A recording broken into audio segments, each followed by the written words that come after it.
तो हम अभी आ चुके हैं हमारे व्लॉग में। थोड़ी गला बैठ चुका है और ये हमारे सर है और हम लाइन पर आए हैं, पानी पी रहे हैं। बहुत ज़्यादा ट्री कटिंग किया है।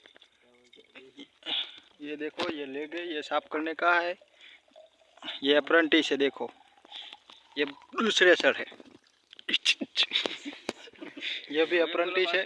पानी भर रहा है अभी। और मैं भी हुआ ना, मेरा चेहरा नहीं दिख रहा लगने के कारण पानी पी रहे हैं और पानी पी के लेग साफ करना है। फिर से लेग साफ करना। ये रहा हमारा दारिया। बहुत सारा काम पड़ा है अभी तो। आहिस्ता आहिस्ता करेंगे, लेकिन सब कुछ अच्छा अच्छा करेंगे। बढ़िया बढ़िया। तनख्वाह बहुत अच्छी मिलती है अप्रेंटिसों को। 11,000। कितनी मिलती है आपको? 11,040। आपको कितनी मिलती है भाई?